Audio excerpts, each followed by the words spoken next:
Bantayan nyo po yan kasi ipapaliwanag ko po kung paano ko po yan ginagawa. Ayan po, nagpa-practice nga po ako sa kainitan ng araw para po ang ating ibon ay healthy at naaarawan. Ayan po, may dalawa po akong 2 piso. Ayan po, tingnan nyo pong maigi gagawin niya. Diyan po ako nakilala sa social media.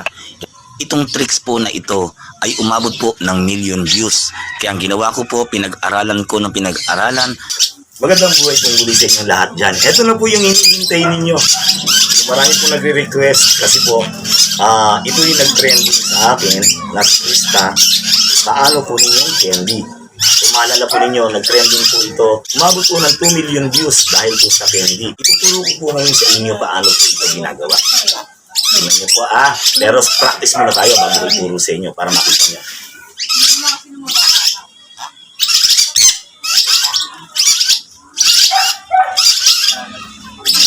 I-start na tayo ng tutorial. Siyempre bago tayo mag-start, kukuha tayo ng ibon na hindi marunong kumuha ng candy.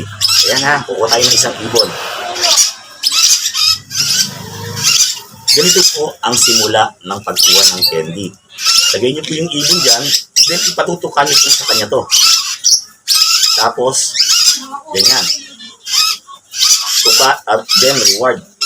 Laging ganun po.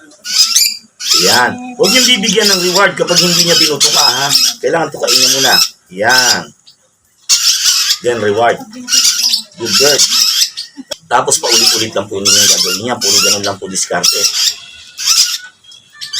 Kapag marunong na po siya tumuka dito, paulit-ulit niyo ginagawa, di ba? Bibitawan niyo po. Yan. Okay. At yun, tumutuka na po siya. Yo, nakita niyo po, kinuha na agad niya. Okay na rin po yan, at least kinuha. Get. Iyon nakita niyo, kinuha niya ng candy. Okay. Kaya lang, hindi niya maiabot sa akin na maayos. Mapapagod tayo talaga. Nakakapagod talaga to. Get. Hindi niya pa kasi alam masyado, pero nadadali niya. Good bird. Yun. Ganun lang po kadali. Yun. Paunti-unti lang po. Sige po, basta paulit-ulit. Paunti-unti lang. Yun. Ayun, nakita niyo na po. Kinukuha niya. Ganun lang po gagawin niyo. Yan. Inaabot niya na sa akin. Ngayon, paano naman daw po? Bakit po raw lumalayo? Palayo ako ng palayo. Kasi po ito po ang aking ginagamit. Patandaan nyo po, kailangan meron po kayong target color. Ito po yung portable table ko. Ang kulay po niya ay pink. Kita nyo po, then ang t-shirt ko po ay yellow. Para masabi po siya ng uniform black ko. Okay. Good bird. Lalayo po kayo ng lalayo.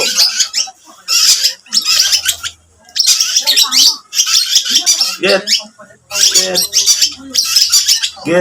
Huwag niyo pong bibigyan ng reward dahil hindi niya naman nakukuha.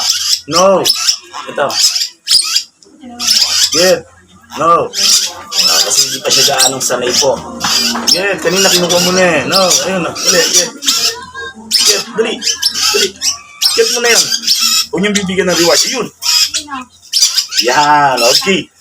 Yun po yung tinatawag natin ng patience. Kailangan, bigyan niyo po ng reward kapag kinuha niya. Ayan po. Pasensya na po kayo at inabot po ng gabi ang aking pagtuturo. Sa kagustuhan ko pong makita ninyo kung paano po ginagawa ang pagtitrain sa ibon. Ayan po, watch nyo pong maigi yan.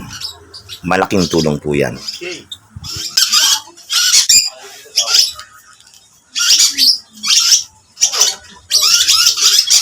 Ito pong ibon na to ay galing po sa ating followers kay Michael Kremer Taruk. Yan, maraming salamat. Ito po yung binili sa atin ng ibon.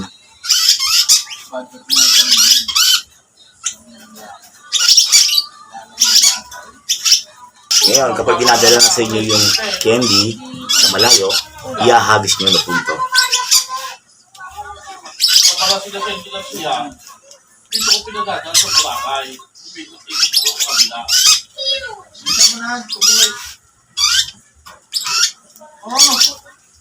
Okay. Sana meron po kayong natutunan sa aking tutorial. Muli, ako po si Kuya Onag, ang inyong Happy Birthday Tutorial. Magandang buhay po.